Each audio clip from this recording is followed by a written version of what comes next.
అయ్యబొమ్మ రవి ఇలాంటి వాళ్ళు చేసేటటువంటి ఇస్తుండేటటువంటి క్వాలిటీకి పాత రోజులు ఇంత క్వాలిటీ ఉండేవి కాదు.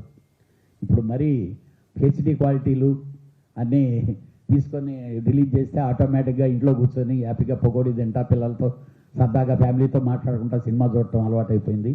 దానివల్ల ఎంత నష్టపోతున్నామో మనందరికీ తెలుసు. మీ అందరి సహకారం కూడా ఉంటే దీన్ని ఇంకా కొంచెం ముందుకు తీసుకెళ్లేదానికి కుదురుద్ది. ఇలాంటి దుర్మార్గుల్ని శిక్ష పడేదాకా లేకపోతే ఇది అరెస్టులు కాదండి, ఎన్కౌంటర్లు చేయాలి. ఎన్కౌంటర్లు చేస్తే వాళ్ళు చేయకపోయినా సినిమా వాళ్ళన్నా చేయాలి కనీసం. ఎందుకంటే అంటే అంత బాధ వాడికి సంబంధం లేకుండా ఒక సినిమా ఇన్ని కోట్లు ఖర్చు పెట్టి వందల మంది కష్టపడి వాళ్ళ బ్లడ్ని తాగుతుండే లాంటి వాళ్ళు బ్లడ్ చూడటం చాలా అవసరం. డెఫినెట్గా కమింగ్ డేస్లో ఒక్కడికి కానీ అలా జరిగితే నెక్స్ట్ వాడు డెఫినెట్గా ఓహో మనల్ని కూడా ఉంచనీరేమో అయిపోతారేమో అనే ఫీలింగ్తో భయం వస్తుంది. నీకున్న అర్హత ఏంటి, నీ వ్యక్తిత్వం ఏంటి, నీ గతం ఏంటి? ఎన్కౌంటర్ చేయాలి ఒకళ్ళని ట్రై చేయాలన్నప్పుడు నీవు వచ్చిన ప్రస్థానం ఏంటి? నెల్లూరు నుంచి నీవు ప్రస్థానం ఏంటి? గురువిందగించకంటే దారుణంగా నీ చరిత్ర పెట్టుకుని నువ్వు ఒకరిని ఎన్కౌంటర్ చేయటం ఏంటి? నీకున్న ఆస్తులు ఎవరితో వచ్చినాయి? సూర్యుడు మధ్యల చెరువు సూరి దాంట్లో హత్య భానుప్రకాష్కి నీకున్న సంబంధం ఏంటి? ప్రపంచానికి తెలియదా? పిల్లి కళ్ళు మూసుకుని పాలు తాగినట్టు నీకేదో మైక్ ఉంది కదా, నువ్వు పెద్ద పుడుంగువా? ఎన్కౌంటర్ చేయమంటాను నువ్వు చేయమని కానీ పోలీసులు చేస్తారా? లేకపోతే నువ్వేమైనా భానుప్రకాష్ అనేవాడు బయటకు వచ్చాడు కాబట్టి వాడితో చేపిస్తావా? లేకపోతే నీకు అంత సరుకు ఉందా ఎన్కౌంటర్లు చేయించే అంత సరుకు, చంపించే సరుకు?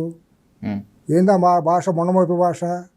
నువ్వెంత నీ బతికెంత? సినిమా ఇండస్ట్రీలో 4 సినిమాలు తీసి కథ ఇదే అవగానే సినిమా వాళ్ళు రాజకీయ నాయకులతో 10 మందితో పరిచయాలు ఉండి ఫోటోలు ఉండగానే నువ్వు పెద్ద పీకుడు గడివా?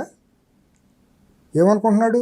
రాజ్యాంగం చట్టాలు ఉన్నాయి, అతని మీద ఇమీడియట్గా బెదిరింపు కేసులు పెట్టి పోలీసులు లోపల దెబ్బాలి అతన్ని. ఆ మాట అన్నాడు కాబట్టి చట్ట వ్యతిరేకమైన భాష అది.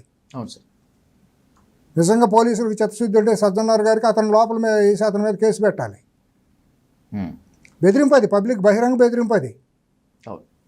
చట్టాలు ఉన్నాయి, దానికి తగ్గ చట్టాలు ఉన్నాయి. ఏమనుకుంటున్నారు వీళ్ళందరూ? వీళ్ళ ప్రస్థానం తెలియదా? ఇతను బతుకెట్ట మొదలైంది నెల్లూరు నుంచి ఇక్కడ దాకా వచ్చేదాకా రోజు రోజు ఫిల్మ్నార్ వెళ్తే అందరూ చెబుతారు. ఇప్పుడు నేను నాకు ఆ ఇమ్మడి రవి ఇంకో రవి ఆ పేరేంటి నాకు తెలియదండి, అతను నాకు తెలియదు, అతను నా కులము కాదు, నా గోత్రం కాదు, నా చుట్టం కాదు, నా పక్కం కాదు, ఏమీ కాదు. ఇప్పుడు అతని మీద వీళ్ళు వ్యవస్థలన్నీ దాడి చేసే విధంగా ఒక చిన్న కుర్రాడి మీద పెట్టేసి వీళ్ళ తప్పులన్నీ తప్పించుకునే ప్రయత్నాలు, వీళ్ళు పెద్ద సచీలు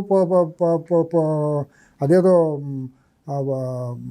ఏమీ తప్పెరగనట్టు వీళ్ళు ప్రదర్శించుకోవాలని చూస్తున్నారు. కడిగిన ముత్యాలలాగా, ఏదో సాధు పొంగవుల్లాగా వీళ్ళు వీళ్ళ బతుకులు దాచుకోవాలని చూస్తున్నారు. గుమ్మడికాయ దొంగలు ఏదంటే అట్లా ఆ రకంగా అది కాదు నేను అనేది. ఎందుకంటే మీరు మీ 100 పెట్టుకుని ఆ కుర్రాడి మీద పట్టడం తప్పు అంటా నేను. మీరు సమాజాన్ని ద్రోహం చేశారు, చేస్తున్నారు. ఇంకా కడుపు చించుకుంటే కాళ్ళ మీద పడినట్టు థియేటర్లు దోషేస్తున్నారు మీరు. ఓ పక్క థియేటర్లు మీయే, నిర్మాతలు మీరే, హీరోలు మీరే. ఆ థియేటర్లో పెట్టి అమ్ముకునే పాప్కార్న్ టీ 150 రూపాయలు అంటే నేను 5 10 రూపాయలు 20 రూపాయలు అనుకున్నాను. నాకు తెలియదు నిజంగా, నేను ఎప్పుడు మానేశాను. 100 రూపాయలు 150 రూపాయలు అంటే టీ